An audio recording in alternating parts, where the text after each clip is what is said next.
So, if you've taken a peek at your retirement account lately, you've probably felt some pain. Financial markets are in a really tough spot right now. And today, we're going to connect the dots between that turmoil and the escalating conflict with Iran. How does a war thousands of miles away actually hit your wallet? Let's get into it. You know, it's funny. Sometimes the most complicated financial analysis can be boiled down to something simple like this. This quote from Yahoo Finance really truly captures the mood on Wall Street and, frankly, on Main Street too. It's just that gut feeling that something is seriously off. But of course, it's not just a vibe, right? When we actually peel back that feeling and look at the cold, hard data, the numbers paint a pretty grim picture for investors. Just look at this. Since the conflict kicked off, the S&P 500 is down almost 6%. International stocks, down nearly 10%. But here's the really weird part. Even bonds, the safe thing people usually run to, have been absolutely crushed. Why? Well, those same fears about inflation that are driving up oil prices are also making people think interest rates have to go up, and that just hammers bond values. There has been almost nowhere to hide. Well, almost nowhere. The one thing that has gone to the moon is oil, up a staggering 41%.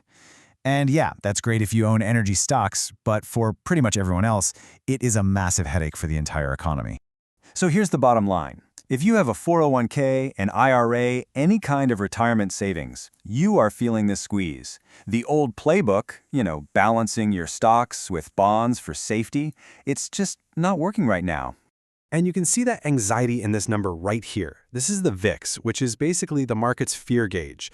Now, usually when there's a panic, the VIX spikes up really fast and then comes back down. But look what's happening now. It's just been slowly, steadily grinding higher. That tells you this isn't a quick scare. It's a deep, persistent sense of dread setting in. So where is all this fear coming from? I mean, this isn't happening in a vacuum. To really understand the source of all this turmoil, we have to look at the geopolitical shockwaves coming out of the Middle East. These recent headlines really tell the story. You've got Iran basically setting up a toll booth on the Strait of Hormuz, which is a massive choke point for oil. At the same time, Israel is warning of more attacks. The result? The S&P 500 has had 5 losing weeks in a row, and it's even threatening global food supplies. Every single one of these headlines just adds another layer of risk. Now, this is a really sharp observation. What this means is that the market's reaction, all the falling prices, the rising fear, has become so powerful that it's become the story itself. It's drowning out any potentially good news about company earnings or anything else. The negative price action is what's driving the whole conversation. Okay, let's make this personal. Because these market headlines and geopolitical events, they're not just abstract concepts. They have a very, very real impact on your daily life. It's like there are two different economies right now. On one side, you have the analysts saying, oh, this is sentiment destruction, not demand destruction, which is a fancy way of saying people feel bad, but they're still spending money. But then you have the reality for the rest of us, $80 to fill up the gas tank, $18 for a lunch salad. That's the stuff people actually feel, no matter what the theory says. And you can see that sentiment destruction right here. Consumer confidence absolutely tanked in March. And it's no surprise why, is it? People are getting hit with a double whammy. Gas prices are soaring at the same time their stock portfolios are shrinking. And look, this isn't just a feeling. It changes how people act. Here's a perfect example. Restaurant sales actually went down because people started cutting back.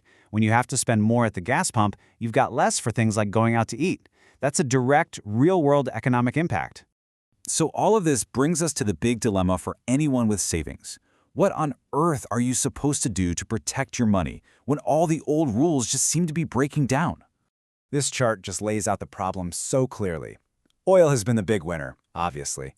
Bitcoin is up a little, but it's Bitcoin. It's incredibly volatile.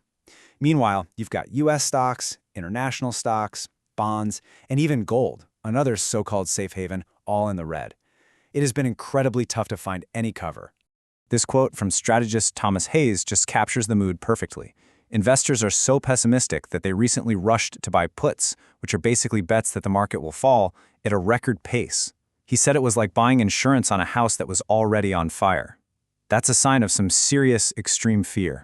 And that brings us to the final billion-dollar question that all the experts are fighting about right now. Is this whole mess just a temporary blip, Or is it a sign that something is fundamentally broken in the market?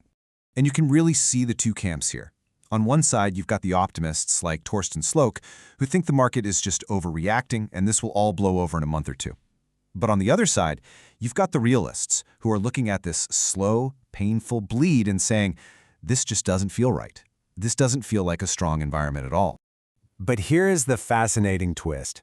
There's this idea in investing that when pessimism gets this extreme, when basically everyone is betting on a crash, the market does the exact opposite. It can snap back so violently that they call it a rip-your-face-off rally.